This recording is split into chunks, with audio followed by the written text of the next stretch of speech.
So, how did I overcome my fear of speaking up? And how did I get to a point where I could start speaking up in meetings and having interactions and building my confidence? So, how did I get there?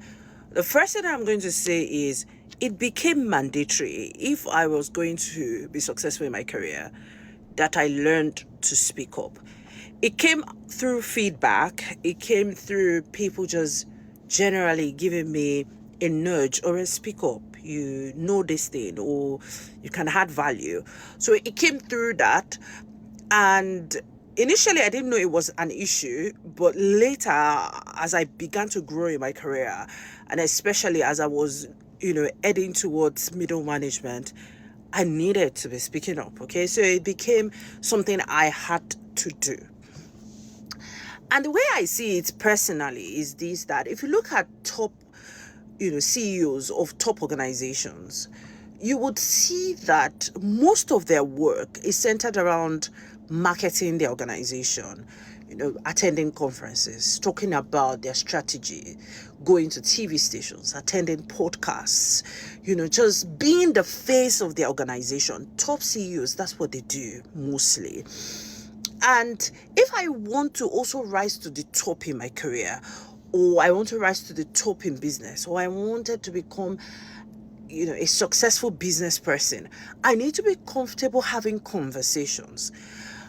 And that for me was an epiphany. You can't say you are going in a direction, or you want to hit a destination and you don't want to go in the direction that will get you there. So that was an epiphany for me specifically. So I said, if I need to grow in my career, then I need to learn to speak up, because people will want to hear my views and they will want to hear my thoughts. So I had to do that. Now, that is my why. Now, what did I do specifically to grow every single day? I want you to know that it's been about 6 years I've been in this journey of speaking up, of coming out. It's been about 6 years that I've been in this journey. The first thing I did was to actively observe the people around me, especially the people who did not have an issue speaking up. And you will find them around you. You will find someone at your workplace. Maybe everybody at your workplace is calling them busybody. Maybe people are calling them, too no eye service. You need to, for you, in your own case, pay attention to them and watch what they do and how they do it and how they talk and how they had their opinions to conversation.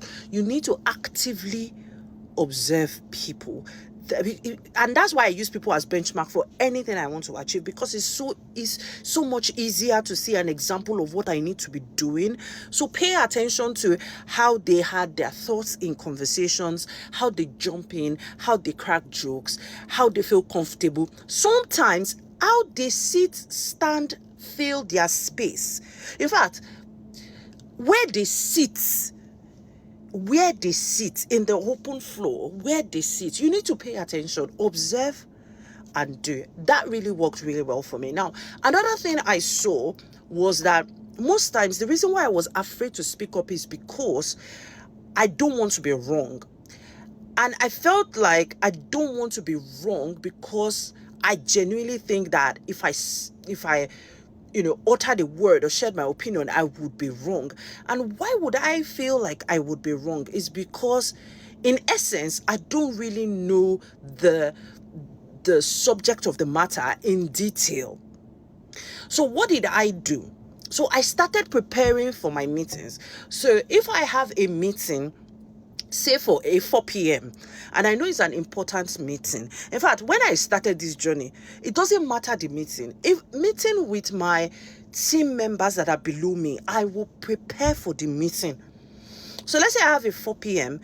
You will see on my calendar a 15 minutes or a 30 minutes, which is a pre-meeting. I can name it anything, but I will have a pre-meeting, and that pre-meeting is for me to prepare for that meeting. So I will stand back and think, okay, what are the things that will be discussed? If there's an agenda, even better. Then I will gather all the information. Sometimes I will read up, whatever it is. One thing I noticed is that was just a game changer. It sounds so simple, but it changed the game for me, because when I'm going into the meeting, I am not going empty-handed. I am not going empty-handed. And when I get into meeting, I will be able to say, oh, I saw in a document that they said this, or I saw a clause that may be useful. Then you just see someone say, oh, good shout, or fantastic contribution. Yes, let's look at that. Most people will go into meetings, they won't prepare for the meeting. Some people will even go overconfidence. They'll go into the meeting. We've been having this meeting now, but you are going with new information. You're going with, like, you've read, you've studied, you kind of know, because you've thought about it. There are even some documents that you will go into the meeting with that other people will not have thought about it because they didn't think about preparing for the meeting. And as such, if a question comes out in that meeting about the said document, it's easy for you to pull it out because you have thought about it. So I genuinely believe that competence has a lot to play with your ability to speak up on a subject matter. And let me tell you, for you to develop expertise and for you to develop even basic competence in a piece of work, all you need to do is create a little bit of time, set it aside, read, study, whatever that is, and just share your thoughts about it based on what you have read or what you're seeing, and just permit yourself. Which takes me to the next one, is the next point, which is, it is okay to be embarrassed. Listen, there's no amount of framework that I give you. If you don't want to be embarrassed, you are not going to start this journey. I'm telling you. Let me tell you one of the things that changed my mind. In my usual listening to podcasts, routine and habits, I was listening to a podcast that Oprah did.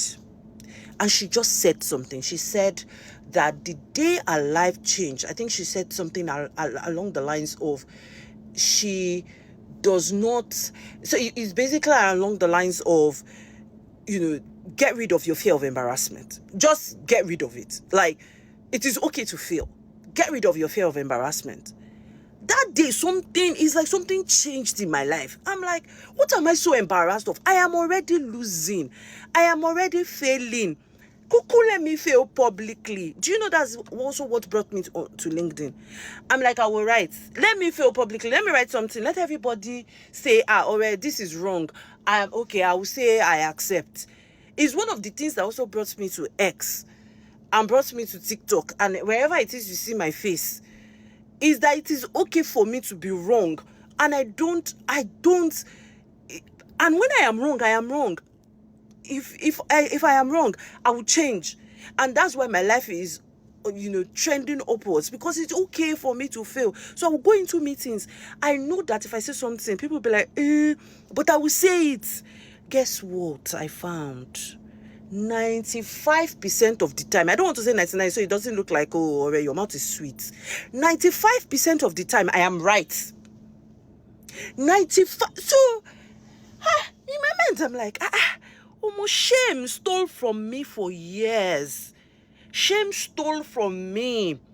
Fear of embarrassment stole from me. There was nothing for me to be embarrassed about. I did not need to be embarrassed. It's okay. Even if there were sometimes I would say something and someone will correct me immediately. One of my bosses will correct me immediately. And I will take the correction. Guess what? If I go to another project and the way this thing works, I'll go to another project. The exact same situation will happen. And I will know what to say. Do you know that's how I started building my confidence? Because I allowed myself to fail. So I'll fail, I will learn, I'll fail, I will learn, I will fail, I will learn. So it started reducing the amount of things I was failing at, because I was learning at a geometric and astronomical rate. It is okay to be embarrassed. Let yourself be embarrassed. That is the answer. I hope this blesses you. Remain fantastic.